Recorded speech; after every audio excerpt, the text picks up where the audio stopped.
Annoncé comme proche par Washington, un projet d'accord de cessez-le-feu au Liban a été soumis à Israël.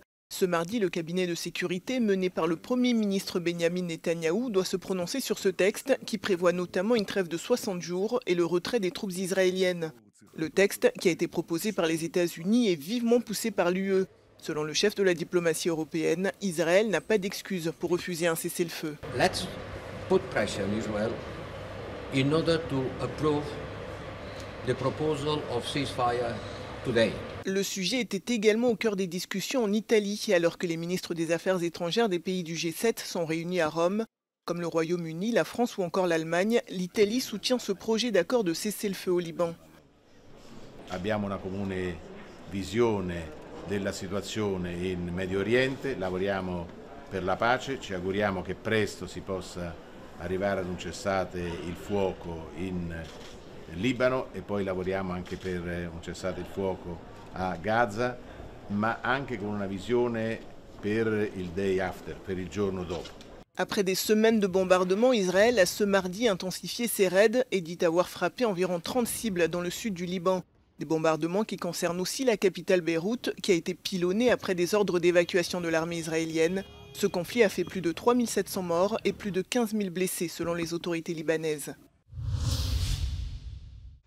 En marge de la réunion des ministres des Affaires étrangères du G7 en Italie, la ministre allemande Annalena Baerbock a affirmé que le crash en Lituanie d'un avion pourrait être un accident ou un incident hybride lié à une intervention extérieure. Lundi, l'avion cargo en provenance d'Allemagne s'est écrasé à l'approche de l'aéroport de Vilnius, faisant un mort et 3 blessés, tous des membres de l'équipage. Oder nach letzter Woche erneut ein hybrider Vorfall zeigt, in was für volatilen Zeiten wir auch mitten in Europa bei uns gerade leben. La cause de l'accident reste à ce jour inconnue. Les autorités lituaniennes ont déclaré qu'un sabotage et qu'un acte terroriste ne pouvaient être exclus, tout en soulignant qu'il n'y avait pas de preuves concrètes à l'heure actuelle. Pour le moment, les experts en aviation n'ont rien remarqué d'anormal. L'enquête approfondie est en cours. Matosi, kad tai buvo rutininė situacija, žiūrint įgulos akimis, tai buvo rutininė komunikacija tarp skrydžių vadovų ir pilotų. Jie nedeklaravo jokios pavojingos situacijos, jie nekalbėjo apie jokius gedimus, gaisrus, dar kažką. Selon la ministre, les autorités allemandes et lituaniennes travaillent déjà d'arrache-pied pour élucider l'incident.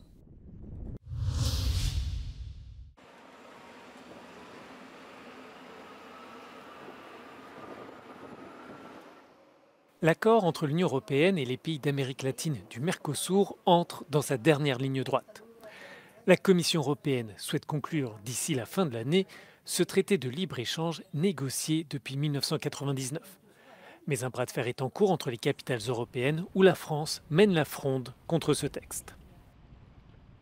On sait que la France est clairement contre et d'autres pays ont des réserves comme la Belgique ou les Pays-Bas, l'Autriche et l'Irlande. Et là c'est plus pour des raisons agricoles puisqu'on va avoir de l'importation de viande bovine qui peut mettre en péril l'élevage européen, surtout dans ces pays. L'accord prévoit des quotas d'importation dans l'Union de produits agricoles comme 99 000 tonnes de viande bovine soumises à des droits de douane de 7,5% et 180 000 tonnes de volailles exemptées de taxes douanières. Or, Paris souligne que les producteurs sud-américains ne respectent pas les mêmes normes sanitaires et environnementales qu'en Europe. A contrario, une quinzaine de pays soutient le traité de libre-échange. On a par exemple l'Allemagne qui a un intérêt puisqu'il y a plus d'exportations prévues grâce à cet accord et d'autres pays aussi comme l'Espagne. Alors pour l'Allemagne, on a clairement des exportations de voitures mais aussi des exportations de produits chimiques, pharmaceutiques et de pesticides. Et pour l'Espagne, on a des exportations agricoles mais plutôt des produits agricoles à forte valeur ajoutée. On pense par exemple à l'huile d'olive ou au jambon serrano. L'accord prévoit la suppression des droits de douane en Amérique du Sud sur des exportations européennes telles que les voitures, les pièces de voiture, les machines ou encore les produits pharmaceutiques pour atteindre un marché de plus de 260 millions de consommateurs. Berlin et Madrid peuvent compter sur le soutien de la Finlande, du Danemark, de la Croatie, de la République tchèque ou encore de la Suède. Face à cette alliance, Paris espère rassembler une minorité de blocage en cherchant l'appui de pays actuellement indécis comme la Pologne et l'Italie. La France doit en effet convaincre 3 autres pays membres dont la population conjointe représente plus de 35% de la population de l'Union.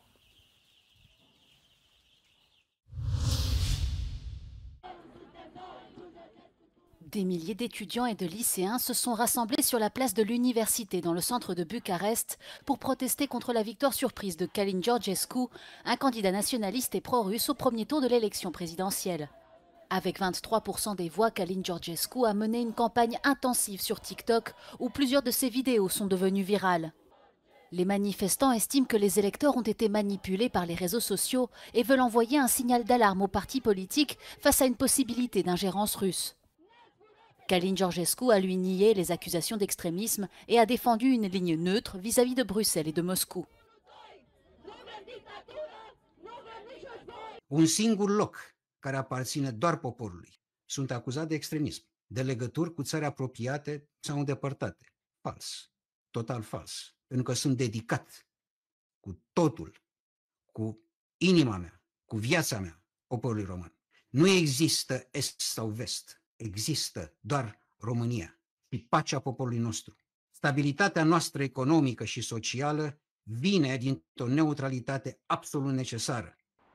Le premier tour de l'élection présidentielle est le premier scrutin d'un long marathon électoral qui doit durer 3 semaines. Le 8 décembre prochain, Călin Georgescu affrontera Elena Lasconi, de centre-droit pro-européenne et dirigeante du parti Union pour sauver la Roumanie, qui s'est qualifiée avec 19% des voix. Le vainqueur de cette élection deviendra le 5e président du pays depuis 1989.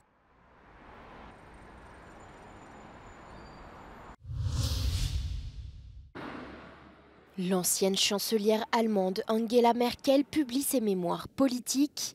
Pour beaucoup, c'est le livre de l'année. Les 16 années de sa chancellerie ont été marquées par la stabilité.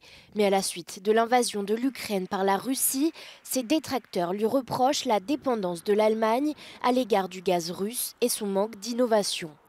La publiciste Ursula Wendenfeld a publié une biographie d'Angela Merkel en 2021. Euronews s'est entretenu avec elle. Und was Russland angeht, da kam die Krise ja erst jetzt. Ich glaube, das muss man auch sehen. Angela Merkels Politikprinzip war eben, ich handle dann, wenn ich handeln kann und nicht, wenn ich handeln will. Angela Merkel était une chancelière pragmatique. Son calme la distingue de l'actuel candidat à la chancellerie de la CDU, Friedrich Merz, considéré comme impulsif. Also der hat schon ein paar Eigenschaften, die man haben muss, um Kanzlerkandidat und dann auch Kanzler zu werden. Man muss es unbedingt wollen. Man muss sich gegen andere durchsetzen. Und das hat Friedrich Merz nun wirklich bis zur Grenze der Selbstaufgabe versucht. Pour la publicitaire, la politique allemande pourrait revenir à son état le plus patriarcal si Merz remporte les élections de février. Es gibt auch wieder vielleicht eine ganz andere Rollenverteilung von Männern und Frauen in der Politik. Ich finde schon, dass man sieht, dass so ein bisschen nicht nur in Deutschland, aber auch in Europa und in der Welt so ein bisschen der Trend wieder gegen Frauen oder die Frauen in Spitzenpositionen läuft. Und möglicherweise ist das eben auch was in Deutschland passieren wird. Angela Merkel war nicht innovativ. Sie richtete sich nach den Wünschen ihrer Wähler. Wachstum, Wohlstand und keine Veränderungen, das sind Wünsche, die auch heute noch aktuell sind, angesichts der Krisen und Umbrüche. Vielleicht wird die CDU diese altbewährte Erfolgsformel ja bei ihrem Wahlkampf anwenden. Diana Resnick aus Berlin für Euronews.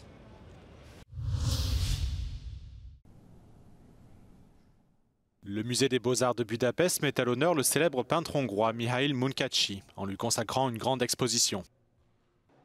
Celle-ci présente l'ensemble de la carrière de l'artiste qui a connu un immense succès à la fin du XIXe siècle, principalement à Paris et à Budapest. Kiváló művészi képességeink, készségein túl, vagy kiemelkedem is csak kiváló, kellettek azok a támogató erők, a feleség, a francia feleség, aki bevezeti őt Párizs elitköreibe, és az a műkereskedő, aki témáinak inspirálójaként hogy például Jézus életét fesse meg, és nem akárhogy, hanem óriás műveken, amit aztán ő egész Európában és majd az Amerikában is óriás vándorkiállítások mutatott be, összesen több millióan látták, és aztán persze olyan megrendelés, állomány zúdult Munkácsi felé, valóban Koránnak volt olyan időszak, hogy ő volt a legdrágábban eladó művészet. Les organisateurs de l'exposition ont rassemblé des œuvres disséminées partout en Europe, dans de nombreuses collections privées et publiques. Comme nous l'explique la conservatrice Reka Krasnay, le transport des peintures géantes Golgotha et la conquête de la Hongrie a été particulièrement complexe d'un point de vue logistique. Par ailleurs, Reka Krasnay nous explique s'être inspirée des deux grandes expositions précédentes de Mihail Munkácsy à Budapest, en 1952 et en 2005. Tulajdonképpen ennek a két kiállításnak a tanulságát igyekeztem én ötvözni abból a szempontból, hogy mutassuk be az egész életművet. A Nemzeti Galériában egyébként ott látható főműveken keresztül, vagy onnan kezdve a nagyméretű monumentális alkotásokon keresztül a magántulajdonban lévő, olykor lappangó, vagy hát nem ismert, rejtőzködő remek művekig. L'exposition comprend plus d'une centaine d'œuvres d'art, de photographies d'archives et d'objets ayant appartenu à Mihail Munkácsy. Elle se tient jusqu'au mois de mars prochain au Musée des Beaux-Arts de Budapest.